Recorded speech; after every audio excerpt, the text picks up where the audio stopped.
Roy here. Quick little recording of a couple of the steps we did in class this morning, just so that you can go back and watch them if you would like to practice the technique we did with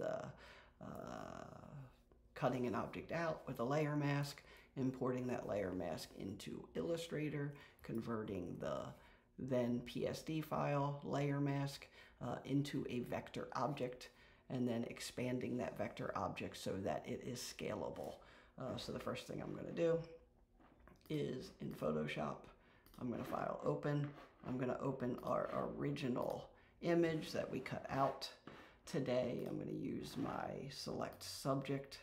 So here he is. Remember, we went into our lasso tool and we did, first we selected the subject, and then we used our lasso tool to add to and subtract from our selection. So I'm just going to go in very quickly in here and remove the areas of the selection that we don't need using the Option key, right? So here it is. So I'm just going to cut Victor out. You'll see we have to use the Shift key to add to our selection. And I'm just going to do this roughly because we did see how you could then edit the layer mask with your paintbrush tool. So I'm just going to get kind of the basics of Victor selected here. So I need his arm.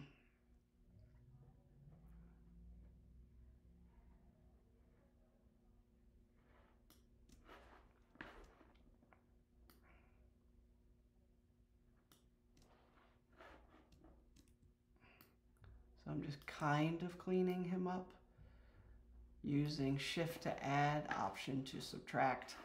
And then remember, we unlocked him, and then we did right down here in your layers palette, the layers mask. So there he is. Now, we talked about how you could select the image over here in the layers, and you could also select the thumbnail for the layers mask. And the way layers mask works is now you can see that the swatches go from white foreground to black background. And white foreground means you could use your paintbrush now and add to your selection. So you see how I'm now taking my paintbrush and I'm adding to my selection the area that wasn't in the selection. Looks like down by his belt here.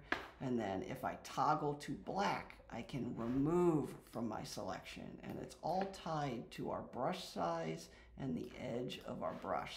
So I made it a perfectly clean brush so that I could go in here and shape his ear. So all I'm doing is removing from the selection.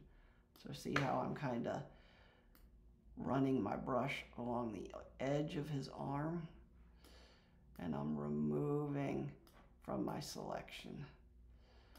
So I'm just adjusting my selection a little bit. So you don't have to be perfect with the Shift Add, Option Remove, because you can always go into the mask once you create the layer mask and add to your selection and remove from your selection using a paintbrush technique instead of a lasso technique. So I'm just cleaning this up a little bit.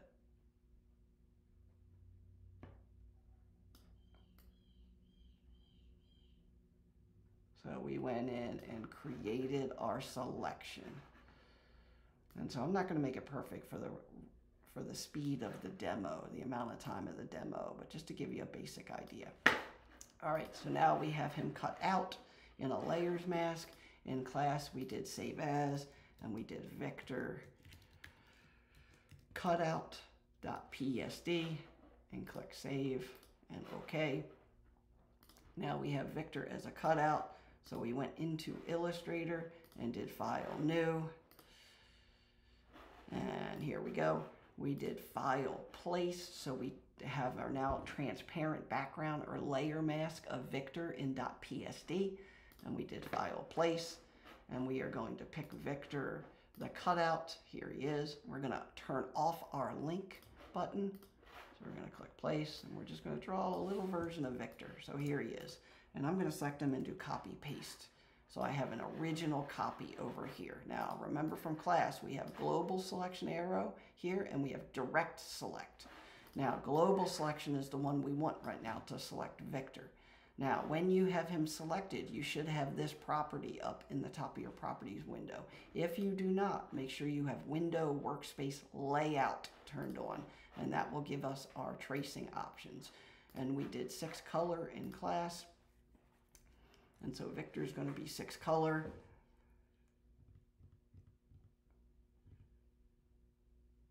So here he is. And then we click the expand button, which then gives us access to the 6 colors of shapes. So we're going to do expand. And now we have him as shapes. So here he is. So you can see all of this. So now Illustrator thinks he is Vector, that he was drawn in Illustrator. So he is made up of fills and strokes.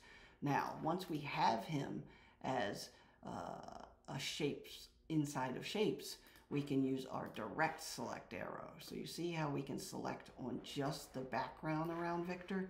So there's the background. So if I hit delete, Victor traced, if I go back to my global selection arrow, Victor traced is now transparent. So now let's make a copy and paste, Command-C, Command-V, of the Photoshop file again.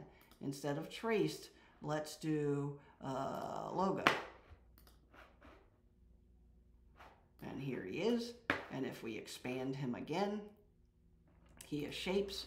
If we use direct select, we can remove the background. And now look at what black and white Victor looks like. Interesting. Let's copy and paste the Photoshop file again. Let's try image trace again. Let's try sketch art. Let's just see what sketch art does. Normally does an outline or some pattern of him. Nope, doesn't look a lot different than the black and white logo. So let's try just regular line art. Let's see how well it does making him. Oh, that's interesting. Command-Z. Let's do technical drawing. This will be squiggly lines, at least it should be. Oh, interesting. I don't know if I like any of the line tracing versions of him. Let's do high fidelity. Now, high fidelity means it's going to try to keep it as close to a photograph as it can, but in vector form. So you're going to see the pixel clusters, and there's 256 shades, so it's going to take a second here. All right, now watch when we expand this. Oh my goodness, look at all the shapes that were created. But we still have a background we can get rid of. So there it is. So now let's move the black. So look how close that is to the original. So here is the photograph, and here is the vector version of the photograph. So if you see big billboards with fruits and vegetables and people, oftentimes they are high fidelity traces of photographs. So keep in mind, the better the photograph, the more pixels, the better the rendering of the high fidelity version. So there he is. It's pretty close. You can see the dots on his nose, but watch if we do direct select. Look at all of the shapes. These are all individual shapes. So it does a really good job of vectorizing a photograph into 256 color shapes. And that's why when you pick on it, you have all of this rainbow banding inside his shirt because it's shades of blue and gray. It does a really good job. Now, just to take that one step further, look at what happens with the shapes here. Look at his chest and wristbands. So you see that? It's this shade. If we used our eyedropper, we could make it blue instead of the brown. So you could then go in and edit this image and make it match more the color palette of the photograph. So if I direct select this, I could sample that blue. Let's select his other wristband, sample the blue we sampled. We could then select the letters inside of here, sample the blue. Let's see, the little flag was a yellow. And so you can see what we're then able to do. So we can color sample from different areas of the image. Why is that interesting? Because if you go into our fundamentals slap sticker announcement, you can see some of the stickers that are in our Shipyard bookstore. And look at the images that are just filled with color. See this guy right here? It was an image of a football player. It was image traced at probably looks like 2 or 3 color, and then they direct selected and made him the blue color. So you can start to see how images could then be manipulated in vector form. So you can see the pixelation of this image. That was a low res instead of high fidelity, low fidelity trace of Martha put behind a low fidelity trace of the light post, and then a vector flag. So you can start to see the different techniques that are happening here. Look at the buildings. I mean, we could cut out the building, trace it in 3 color, and then fill the colors in with browns and blues, and you would get this. And so now you can start to see some of the discussion board posters, book covers, advertisements, where they're interacting in both a picture. So here's picture, and here is vector.